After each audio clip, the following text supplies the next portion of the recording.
नमस्कार मित्रांनो, माझं नाव प्रशांत निकम आणि महाराष्ट्र माझा या चॅनलमध्ये तुमचं सर्वांचं स्वागत आहे. आपण नेहमीच नवनवीन विषय घेऊन येत असतो. त्याच्यामुळे जर चॅनलला सबस्क्राईब केलं नसेल तर सबस्क्राईब करा, लाईक करा आणि शेअरही करायचं, ज्याच्यामुळे चांगली एक माहिती आपले मित्र नातेवाईक यांच्यापर्यंत पोहोचत असते.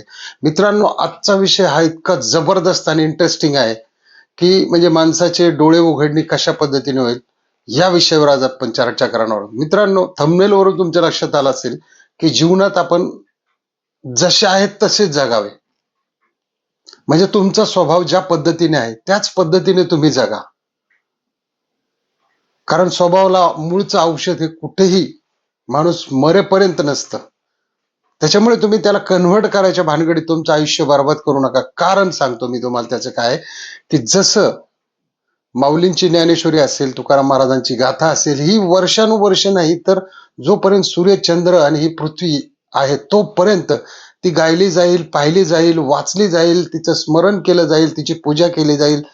त्याच पद्धतीने ज्या पद्धतीने रामायण आहे, महाभारत आहे, शिवचरित आहे, त्यानंतर आपले शाहू फुले आंबेडकर यांचा इतिहास आहे, या सर्वांचं हे जोपर्यंत सूर्यचंद्र आहे तोपर्यंत यांची ही गुणगानं उधळली जातील, गायली जातील, वाचली जातील. पण आपलं काय इनबिन 70 वर्षाचं आयुष्य, त्यात काय आपलं घंटा नाव कोणी घेतलं जाणार आहे? परत काही नाही. एक सर्वसामान्य कॉमन मॅनचं आयुष्य असतं 70 वर्ष. 70 वर्षामध्ये पहिली 20 वर्ष त्याची शिकण्यासाठी जातात, म्हणजे एज्युकेशनसाठी जातात. राहिलेले 5 वर्षात तो नोकरीसाठी धडपड करत असतो व नोकरी लागली तर चुकून त्याचं लग्न जर झालं तर तेच रुटीन चालू असतं. आता आपण एक रुटीन मधून जाणारी माणसं आहोत. आता समाजाने पहा, ज्ञानेश्वर माऊलींना त्रास दिला, प्रभू श्रीरामचंद्रांना 14 वर्षाचा वनवास झाला. म्हणजे तुकाराम महाराजांना सुद्धा त्यांच्या गाथा पाण्यात टाकल्या गेल्या. तर तुमचं आमचं माणसाचं काय आहे? आपण की झाडाचा कुठला पत्ता आहे आपण एका? त्याच्यामुळे तुमचं जे रुटीन आयुष्य आहे, तुम्हाला ज्या गोष्टी आवडतात त्या करा. कारण काय होतं की लग्न झाल्यानंतर परत तेच रुटीन लाईफ प्रत्येकाचं असतं की 1-2 मुलं झाली, त्यांना शिकवण्यात म्हातारपण गेलं. अगोदरच ह्याने 20 वर्षाचं फ्लॅटचं लोन घेतलेलं असतं, ते फेडता फेडता हा शेवटी पार नदीवर जायची वेळ येते, तरी हा कुठलीही मजा आजा करत नाही. तरी ह्याचं लाईफ सिरियसच असतं. कधी हा कुठल्या हिल स्टेशनला जाणार नाही, कुठे फिरणार नाही, काय नाही, कुठल्या देवाला जाणार नाही. हा नित्य नियमाने हा माणूस एक दैनंदिन जीवन जगत असतो. जसं एखादं गाढव येरझाऱ्या मारत असतं आयुष्याला, तशा या येरझाऱ्या न करता आपल्याला स्वतःत काही कुठलाही बदल न करता जे परमेश्वराने तुम्हाला रूप रंग बुद्धी दिली त्या पद्धतीने जागा. उगाच काहीतरी येडेचाळे करून तुमचं हे जे आयुष्य आहे इतपत एक 60-70 वर्षाचं, त्यातले 30 वर्ष तर झोपण्यातच जातात. आणि काय माणूस विचार करतो, हे बघा, जी सृष्टी जन्माला आली, प्रेमानंदजी महाराज म्हणतात, जी सृष्टी जन्माला आलेली, जो जीव जन्माला आलेली, जो सजीव वर्ग आहे तो मरणारच आहे 100% कधी ना कधी. पण आता इथं काय झालेलं आहे माहितीये का, की योगा करणाला वाटतं मी मरणार नाही, निर्व्यसनी माणसाला काय वाटतं की माझं मरण नाही, दुनिया मरेल पण माझं मरण नाही. म्हणजे हा एक गोड गैरसमज माणसाच्या डोक्यात निर्माण झालेला आहे. त्याच्यामुळे माणसाला काय वाटतं की मला काय त्रास होणार, बाकी जग मरेल पण मी मरणार नाही. ह्या जगात कुणीही अमर व्हायला आले नाहीत, फक्त थोडस मागे पुढे आहे. 19-20 आज मेरी तो कल तेरी या पद्धतीने. आणि माणसाला काय झालं की भरमसाठ साठा करायची सवय लागली. तर साठा कशाचा करणार, तर पैसा आहे, अन्नधान्य आहे, त्याच्यानंतर सोनं नाणं असेल, काही असेल. हे बघा, साठा कुठल्याही गोष्टीचा केला, मग पाणी हे जीवन आहे, त्याचा जरी साठा केला, अन्नधान्य साठा केला तरी तो नासतो, खराब होतो. त्याच्यामुळे साठा करण्याच्या प्रयत्नात पडू नका. तुम्हाला याचं एक साधं उदाहरण सांगतो मी, की तुम्ही बघा भूतलावर जे पक्षी आहेत, मग त्याच्यामध्ये चिमण्या असतील, पारवे असतील, कबुतर असतील, कावळे असतील, ॲज इट इज जे सर्व काही पक्षी आहेत, त्या पक्ष्यांना परमेश्वराने चोच दिलेली, म्हणजे दाना दिलेलाच आहे कुठे ना कुठे. कोरोनामध्ये कुठल्या पक्षाने एक 10 किलो धान्य साठवलं होतं का? एवढा ह्या मागच्या वर्षी एवढा पाऊस झाला का त्याच्यात कुठे घर घेऊन ठेवलं होतं का?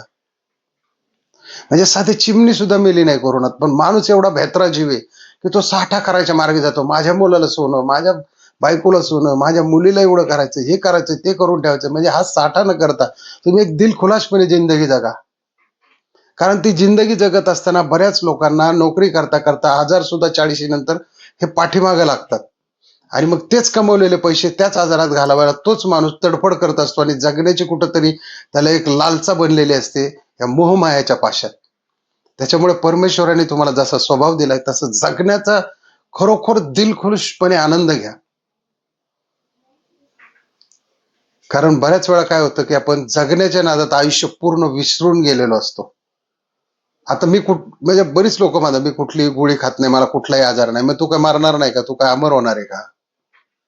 सर्वसाधारण दारू पिणारा मरणार आहे, सिगरेट वाढणारा मरणार आहे, निर्व्यसनी मरणार आहे, योगा करणारा मरणार आहे. ह्या पृथ्वीवर जे काही झाड आलेलं आहे ते सुद्धा, झाडाला काय व्यसन आहे का? झाड तर पान फुल सावली सगळं दुसऱ्याला बहाल करतं, ते सुद्धा जातच. दुसरी नवीन झाडं येतात. हे सृष्टी चक्र आहे, हे चालूच राहणार आहे. याच्या विरोधात जर तुम्ही राहण्याचा प्रयत्न केला आणि जगण्याचा प्रयत्न केला तो त्रास तुम्हालाच होणार आहे. त्याच्यामुळे विषयाची परीक्षा नाही घेतात. जे तुम्हाला परमेश्वराने जसं आयुष्य दिलंय, जसं मन दिलंय तसं जगा. की आता मी एवढे एवढे पैसे दर महिन्याला साठवणार, एवढे एवढे हे करणार, तेवढं तेवढं सोनं करणार आणि नंतर मरणार. म्हणजे कुठे जगला तू तुझं आयुष्य? रुटीन लाईफ मध्ये. की तेच केलं, तू ते केलं, तुझ्या आई वडिलांनी तेच केलं, तुझी पोरही तेच करणार. ह्याच्यात कुठलीही मजा नसते मित्रांनो. आयुष्य हे कुठेतरी चांगल्या पद्धतीने जगलं पाहिजे आणि मनासारखं जगलं पाहिजे. रोज रोजचीच तीच वणवण, त्याच गोष्टी, तेच सगळं. पीठ आणू का, मीठ आणू का, तेल आणू का, ह्या सगळ्या गोष्टी माणसांना प्रत्येकाला आहेत. त्याच्यातून तुम्ही आयुष्य जगण्यासाठी वेळ काढा, त्याचा खऱ्या अर्थाने आनंद घ्या. कारण मी नेहमी सांगत असतो की आयुष्य हे खूप सुंदर आहे आणि त्याला आणखी सुंदर बनवा. बरीच लोक ही आपल्या आयुष्याला एवढी चिटकून बसलेली आहेत आणि अशी एकदम त्यांची जी जगण्याची वृत्ती आहे ती अशी एकदम कमी झालेली आहे दिलखुलासपणे जगण्याची. त्याच्यामुळे बघा, साधू संतांना सुद्धा समाजाने सोडलेलं नाही, तर आपण काय आहोत? त्यामुळे जगताना जगण्याचा आनंद घेत राहा. तेव्हा कुठे तुम्हाला मरत्या वेळी सुख वाटेल की आता चला मी माझी जिंदगी जगून मोकळा झालो. पण हे सर्व करत असताना एक नियम मात्र तुम्ही लक्षात ठेवायला विसरायचा नाही की मी माझ्या मनाने जगत असताना इतर समाजातल्या कुठल्याही व्यक्तीला किंवा आजूबाजूला किंवा कुठल्याही वस्तूला सुद्धा त्रास होणार नाही या पद्धतीने मी जगेन. अहो, मी तुम्हाला सांगितलं ना, माऊलींना लोकांनी त्रास दिला, महात्मा फुलेंना दिला, सावित्रीबाई फुलेंना दिला, तुकाराम महाराजांना दिला. तर तुम्हाला कोण हे भावकी रावकी, हे शेजारी पाजारी हे असतात अहो थोडेफार, आणि यांच्यामुळे काय आपल्या स्वतःच्या आयुष्यात फरक पाडून घ्यायचा नसतो कधी.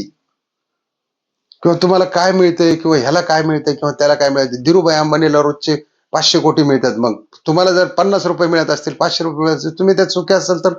सगळ्यात महत्वाचा लो आहे की श्रीमंत जगताना एक गोष्ट कायम लक्षात ठेवा की समाधान, जे माणसाचं समाधान आहे ही त्याची सर्वात मोठी श्रीमंती आहे. 4 घास खाल्ले समाधानाने तुझी सगळ्यात मोठी श्रीमंती आहे. अंबानी तरी काय तेच करतो ना, भाकरीच खात असेल, चपातीच खात असेल, का सोनं खात असेल. समाधान मानलं पाहिजे, कुठेतरी थांबलं पाहिजे की समाधानाने जगा. समाधान हीच सर्वात मोठी श्रीमंती आहे. तर मित्रांनो, आजचा व्हिडिओ कसा वाटला हे नक्की कमेंट मध्ये लिहायचंय आणि जर आवडला तर शेअर करायला विसरू नका. कारण आपल्यामुळे जर काही लोक सिकुडल्यासारखे जगत असतील, एखाद्या नाउमेदीत जगत असतील, जर याच्यामुळे काही लोकांचं आयुष्य सुखी समृद्धी आणि आनंदीचं जर गेलं, भरभराटीचं गेलं, तर परमेश्वर तुम्हाला त्याचा सुद्धा एक आशीर्वादच देणार आहे. आणि सर्वात प्रथम आज गजानन महाराजांचा प्रकट दिन आहे. त्या गजानन महाराजांच्या प्रकट दिनी सर्वांना तुम्हाला आजच्या शुभेच्छा आणि तुमचं आयुष्य गजानन महाराज म्हणजे सुख समृद्धी भरभराटीचं जावो. ज्यांनी सबस्क्राईब केलंय त्यांचंही, ज्यांनी नाही केलं त्यांचंही जावो. आणि आपल्या युट्यूब फॅमिलीच्या तर नेहमीच आपण पाठीशी उभा असतो, त्यांना वेळोवेळी डोळे उघडे ठेवण्यासाठी आपण नवनवीन विषय शोधत असतो. त्याच्यामुळे जर चॅनलला सबस्क्राईब केलं नसेल तर सबस्क्राईब करा, लाईक करा आणि शेअर करायला विसरू नका. जय हिंद, जय महाराष्ट्र, जय गजानन गण गण.